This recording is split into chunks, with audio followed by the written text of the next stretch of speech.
Hello students, आज हम बात करने जा रहे हैं पाइथन प्रोग्रामिंग के अंदर कंडीशनल स्टेटमेंट के बारे में कि कंडीशनल स्टेटमेंट जो होते हैं वह किस तरीके से अपना एक स्पेसिफिक पर्पस कंप्लीट करते हैं पाइथन प्रोग्रामिंग में।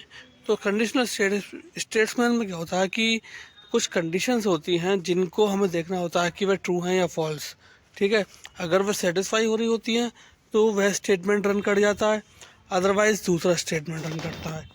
तो सबसे पहले अगर हम बात करें तो पाइथन प्रोग्रामिंग में कंडीशनल स्टेटमेंट बेसिकली यूज़ किए जाते हैं एग्जीक्यूट करने के लिए वेरियस ब्लॉक्स ऑफ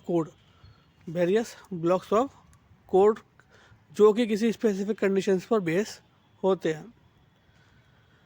अगर हम बात करें तो ये स्टेटमेंट्स जो होते हैं असिस्ट मतलब हेल्प प्रोवाइड करते हैं कंट्रोल करने के लिए फ्लो ऑफ अ प्रोग्राम, यानी कि प्रोग्राम के फ्लो को, जिससे कि वह हर ब्लॉक जो है वह डिफरेंट सिचुएशन में डिफरेंट टास्क परफॉर्म कर सके।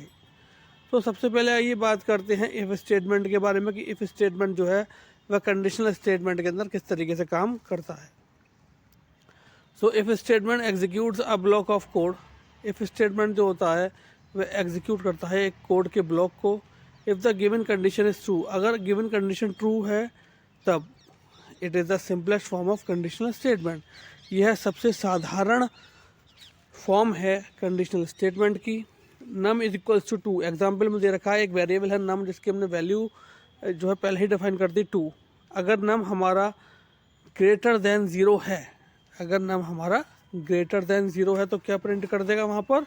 Positive number. ओके, तो ऑलरेडी हमारे पास नंबर क्या है 2, तो वो क्या प्रिंट करेगा वहाँ पर? Positive number. ओके, अब नेक्स्ट बात करते हैं इफ़ एल्स स्टेटमेंट के बारे में। It allow us to specify a block of code.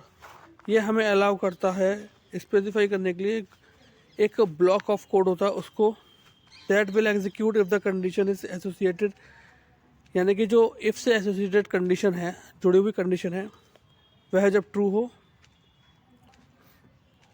Elif statement evaluates to false, और एलिफ स्टेटमेंट जो होता है वह फॉल्स की कंडीशन में आता है, यानी कि प्रीवियस कंडीशन अगर हमारी फॉल्स है तब वह एलिफ पर आएगा, अदरवाइज वह नेक्स्ट कंडीशन जो होती है एल्स उस पर चला जाएगा जब वह फर्स्ट और सेकंड दोनों कंडीशंस को मीट नहीं कर रहा होगा तब। जैसे कि अब देखें num is equals to 10, then if num divided by 2, जब नम को डिवाइड कर रहे हैं 2 से मॉडुलस डिवाइड, तो इसमें हमें रिमाइंडर मिलेगा, यानी कि जब हम मॉडुलस डिवाइड करेंगे नम को 2 से तो हमें रिमाइंडर 0 मिलना चाहिए। तो उस कंडीशन में जब 0 मिलेगा हमें तो इफ़ में क्या हो जाएगा हमारा the given number is even, और अदरवाइज एल्स में क्या मिल जाएगा हमें? The given number is odd. Okay, अब है नेक्स्ट हमारा el statement. The el statement in Python stands for else if. Else if के लिए यूज़ होता है, यानी कि जब मोर देन वन कंडीशन हम एवेलुएट करनी होती हैं। ठीक है, तो it allow us to check multiple conditions, यानी कि अभी जो बोला मैंने मोर देन वन कंडीशन जब हमें चेक करनी होती है। यह सबसे अगर हम बात करें तो यह एक इजी मेथड प्रोवाइड करता है प्रोग्राम को एग्जीक्यूट करने के लिए डिफरेंट ब्लॉक्स में। तो आइए डिस्कस करते हैं इसके एग्जांपल को। नम इज इक्वल्स टू 3, नम यहाँ पर दे रखा है 3। अगर नम हमारा लेस देन 0 है तो नेगेटिव नंबर बताएगा कि ये नेगेटिव नंबर है। अगर नम हमारा ग्रेटर देन 0 है तो वहाँ बताएगा पॉजिटिव नंबर है। अदरवाइज ना तो पॉजिटिव है ना नेगेटिव है, तो क्या होना चाहिए फिर? 0। तो हमारा लास्ट में क्या प्रिंट करा देगा एल्स की कंडीशन में? 0।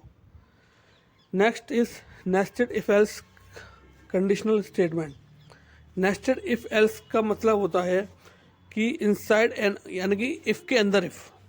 अब आप देखें age equals to 20 is member equals to true, यानी कि वह मेंबर कंडीशन, यानी कि मेंबरशिप ऑपरेटर जो होता है उसको कंडीशन को सेटिस्फाई कर रहा है, तो वो क्या हो रहा है? ट्रू। और एज क्या है? 20। If age is greater than equal to 60, अगर एज जो है वह ग्रेटर देन इक्वल टू 60 है और मेंबरशिप ऑपरेटर को कंडीशन सेटिस्फाई कर रहा है, यानी कि ट्रू है, तो उसमें क्या हो जाएगा? फ्री पास इन ट्रेन, यानी कि ट्रेन में ट्रैवल करने के लिए फ्री पास अवेलेबल है। अदरवाइज एल्स में क्या हो जाएगा? प्लीज़ पे योर फेयर, ठीक है, प्लीज़ पे योर फेयर।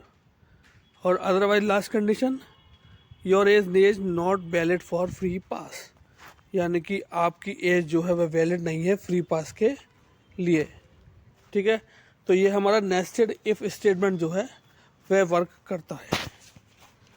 ओके स्टूडेंट्स, तो बेसिकली ये 4 टाइप्स के दे रखे हैं हमारे पास जो कंडीशनल स्टेटमेंट हैं। सो आई होप आप सभी को अच्छे से समझ में आए होंगे। तो आज के लिए thank you very much, have a nice day.